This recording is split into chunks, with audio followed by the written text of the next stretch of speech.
सभी का YouTube channel में स्वागत है। आज हम सभी लोग मोनोकाट एंड डाइकाट प्लांट्स के बारे में जानेंगे, उसमें क्या अंतर होता है ये भी जानेंगे। फर्स्ट ऑफ ऑल देखते हैं मोनोकाट। मोनोकाट मतलब एक बीजपत्री या मोनोकोटिलेडन्स प्लांट कहते हैं। मोनोकोटिलेडन्स मतलब क्या? ऐसे पौधे जिनमें जो बीजपत्र होते हैं उनकी संख्या एक हो, यानी जिनमें बीजपत्रों की संख्या एक होती है उन्हें मोनोकाट कहते हैं, एक बीजपत्री कहते हैं। और जिसमें बीजपत्रों की संख्या दो होती है उन्हें द्विबीजपत्री कहते हैं या डाइकाट प्लांट कहते हैं या डाइकोटिलेडन्स कहते हैं। एग्जाम्पल के तौर पे मोनोकाट का एग्जाम्पल क्या है? जैसे बांस है, नरकट है, मेज है यानी मक्का जिसको कहते हैं, गेहूं है, जौ है, जई है, उसके साथ साथ धान है, ये सभी मोनोकाट प्लांट के अंतर्गत आते हैं। ग्रास है, ये सभी मोनोकाट है। और डाइकाट में चना, अरहर, मटर, उड़द, सरसों इत्यादि आते हैं। अब फर्स्ट ऑफ ऑल हम लोग देखते हैं इसके सीड में अंतर क्या होता है। जो मोनोकाट होते हैं, मोनोकाट में एक बीजपत्र ही पाया जाता है, यानी जो सीड होता है वो एक बीजपत्र ही होता है।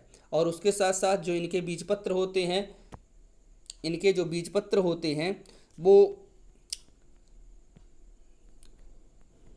एंडोस्पर्मिक होते हैं, यानी इनमें एंडोस्पर्म पड़ा हुआ होता है, बचा हुआ रहता है। सभी लोग यहाँ इमेज में देख सकते हैं कि एंडोस्पर्म पड़ा हुआ है। लेकिन जो द्विबीजपत्री पौधे होते हैं उनके क्या होता है, जो डेवलपमेंट जब सीड का होता है उसमें उनका एंडोस्पर्म कंज्यूम हो जाता है, यानी डाइकॉट के जो सीड होते हैं वो नॉन एंडोस्पर्मिक होते हैं।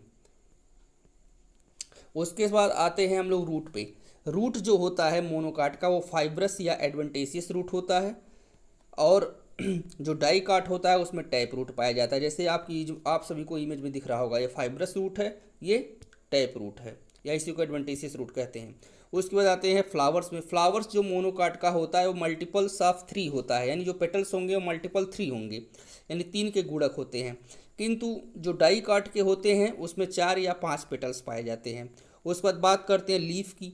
जो लीफ होता है मोनोकाट में वो पैरेलल वेनेशन होता है और नैरो होता है, पतला होता है। जैसे सभी लोग देखेंगे बांस का, नरकट का, घास का, इन सभी का जो लीफ होता है उसमें वेनेशन पैरेलल होते हैं। किंतु जो डाइकाट होता है, डाइकाट में ओवल होगा उनका लीफ या फिर स्फेरिकल होगा, और उसके साथ साथ उनमें नेट लाइक वेन्स पाए जाएंगे, यानी रेटिकुलेट वेनेशन होता है, यानी जाल की नुमा संरचना पाई जाएगी। इसमें दिख रहा है आप सभी को, ये जाल नुमा संरचना है और ये क्या है, ये सीधे हैं, पैरेलल हैं।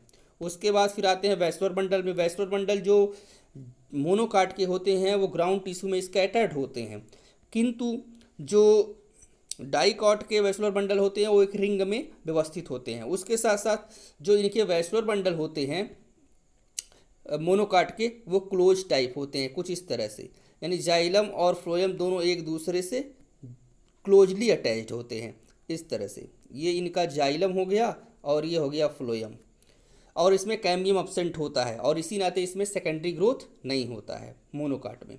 और डाइकाट जो होते हैं, डाइकाट में जो वैस्कुलर बंडल होता है वो ओपन टाइप होता है, यानी उनके वैस्कुलर बंडल में कैम्बियम पाया जाता है। कुछ इस तरह संरचना होती है, कुछ इस तरह संरचना होती है, जिसमें ये हो गया फ्लोएम, ये हो गया कैम्बियम और ये हो गया जाइलम। और कैम्बियम के पाए जाने के कारण इसमें क्या होता है, सेकेंडरी ग्रोथ होती है। फिर उसके बाद आते हैं पॉलन ग्रेन्स में। पॉलन ग्रेन्स जो होता है उनमें मोनोकाट में उसमें एक ही पोर पाए जाते हैं, किंतु डाइकाट में 3 पोर्स पाए जाते हैं। ये difference between monocot and dicot हो गया। आप सभी को धन्यवाद।